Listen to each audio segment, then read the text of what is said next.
کسی خواہش مند ڈکٹیٹر سے حلف نہیں لیتی.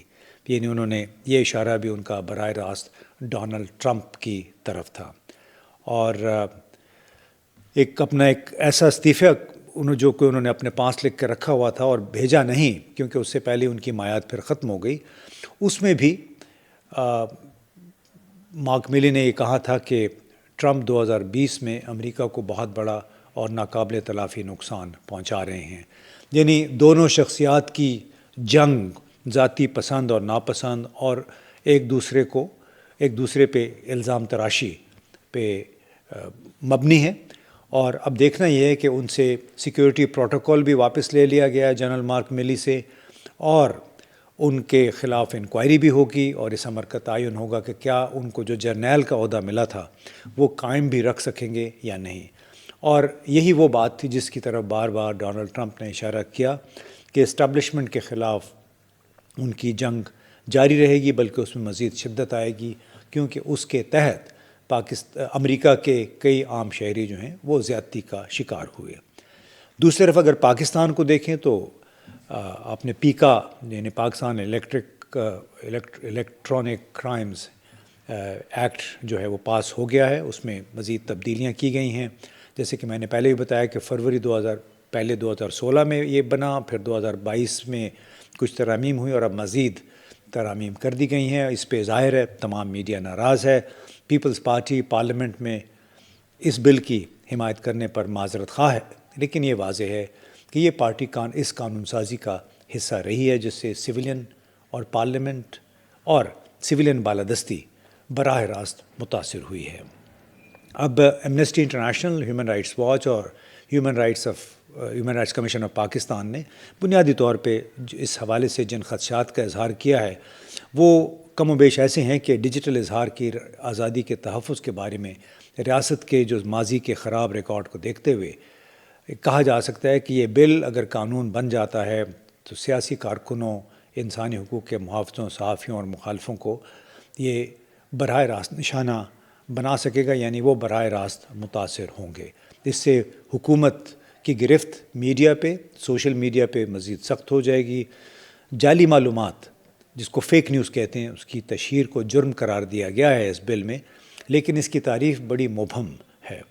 اور ظاہر ہے جب بھی آپ اگر حکومت کو کوئی بات پسند نہیں آئی تو وہ کسی بھی چیز کو جعلی قرار دے کے قانونی کارروائی کا آغاز کر سکتی ہے. تو ایک دو صحافیوں نے بڑے دلچسپ انداز میں یہ بھی کہا کہ پیکا ایکٹ میں گرفتار ہونے والوں کی اپیلیں سپریم کورٹ کے آئینی بینچ میں جائیں گی، اور آئینی بینچ تو خود آئین کے ساتھ ایک بہت بڑا مذاق ہے. جتنی توہین عدلیہ نے آئین کی خود کی ہے کوئی اور آج تک نہیں کر سکا ہے.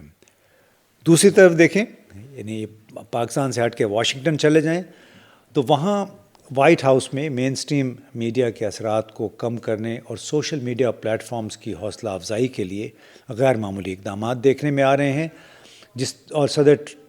اور یہ جو عجیب و غریب ایک لحاظ سے اتفاقات کہہ لیں کہ ایک ہی وقت میں یہاں پہ عمران خان جیل میں ہیں اور جیل کے ان کی پارٹی کو ہر طریقے سے نشانہ بنانے کی کوشش کی جا رہی ہے، اس کے راستے محدود کرنے کی کوشش، اور یہ کہا جا رہا ہے کہ پیکا ایکٹ بھی ایک ایسا ہی انسٹرومنٹ ہے جس کے ذریعے سوشل میڈیا میں پی ٹی آئی کی جو باز گشت سنائی دیتی ہے اس کو کنٹرول کیا جائے.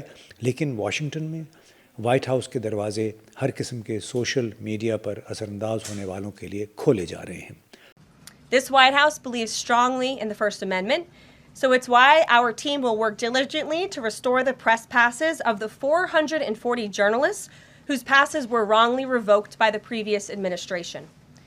We're also opening up this briefing room to new media voices who produce news-related content and whose outlet is not already represented by one of the seats in this room. We welcome independent journalists, podcasters, social media influencers, and content creators to apply for credentials to cover this White House. And you can apply now on our new website, whitehouse.gov/newmedia. Starting today, this seat in the front of the room, which is usually occupied by the press secretary's staff, will be called the new media seat. My team will review the applications and give credentials to new media applicants who meet our criteria and pass United States Secret Service requirements to enter the White House complex. So in light of these announcements, our first questions for today's briefing will go to these new media members whose outlets, despite being some of the most viewed news websites in the country, have not been given seats in this room. یہ جو white house کی ترجمان ہیں، آپ نے ان کی کچھ بات سنی. ان کا لب لباب یہ تھا کہ آپ کو کسی نیوز ایجنسی کے لیے کام کرنے کی ضرورت نہیں ہے. اگر آپ وائٹ ہاؤس میں ماہانہ یا ہفتہ وار بریفنگ میں اٹینڈ کرنا چاہتے ہیں، اگر آپ یوٹیوب، ایکس یا کسی اور سوشل میڈیا پلیٹ فارم پر ایکٹیو ہیں، ایکٹیو کا مطلب ہے کہ آپ کی بات اگر سنی جاتی ہے اور لوگ آپ کو سنتے ہیں، تو آپ وائٹ ہاؤس کوریج کے لیے درخواست دے سکتے ہیں. اور یہ بنیادی طور پہ اس پالیسی کی عکاسی ہے جس کا اظہار ڈونلڈ ٹرمپ بار بار کرتے رہے ہیں. وہ سمجھتے ہیں کہ جو مین اسٹریم روایتی میڈیا ہے وہ بڑی بڑی کارپوریشنز کا نمائندہ ہے، اور اس میں جتنے اینکرز ہوتے ہیں، ان کے رپورٹرز ہوتے ہیں، وہ جان بوجھ کے حقائق سے ہٹ کے، حقائق سے انحراف کر کے بات کرتے ہیں لوگوں کو گمراہ کرنے کے لیے اور اپنے جو صنعتی، اپنے کاروباری مفادات ہیں ان کو بڑھاوا دینے کے لیے. اسی لیے اس کو وہ لیگیسی میڈیا بھی کہتے ہیں. یعنی یہ وہ میڈیا ہے جو کہ اسٹیٹس کو، یعنی جو نظام کے شراکت دار ہیں ان کے مفادات کو آگے بڑھانے کے لیے استعمال ہوتا ہے، جبکہ سوشل میڈیا جو ہے اس کو وہ آزاد سے آزاد تر کرنا چاہتے ہیں. ان کے نزدیک تمام شہری جو ہیں وہ بذات خود، ایلون مسک کا بھی یہی کہنا ہے، ایکس کے مالک کا، کہ تمام شہری خود میڈیا کا کردار ادا کریں. جہاں ان کو کوئی سٹوری نظر آتی ہے وہ ضرور ایکس پہ ڈالیں جہاں جہاں ان کی پہنچ ہے.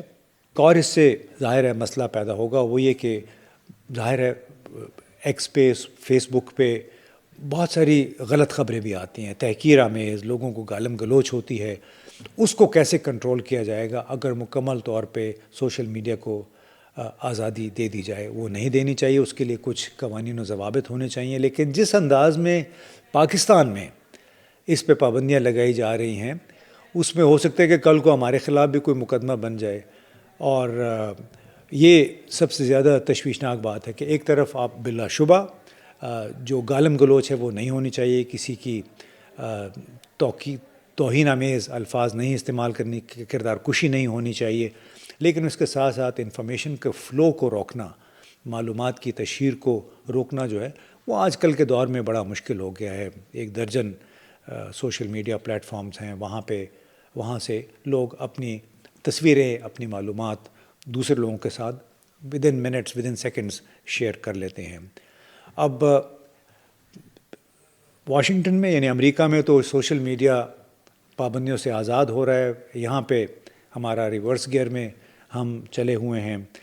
بدقسمتی یہ ہے کہ پاکستان میں کوئی ٹرمپ نہیں ہے. یہاں کے کمانڈر ان چیف یا کمانڈر جو ہیں، وزیر اعظم اور صدر، ان میں کوئی اتنی سخت نہیں ہے جتنی کہ ڈونلڈ ٹرمپ میں ہے. لہٰذا ہمیں پاکستان کا موازنہ امریکہ کے ساتھ نہیں کرنا چاہیے، کیونکہ یہاں پہ کوئی ڈونلڈ ٹرمپ نہیں ہے. بہت بہت شکریہ.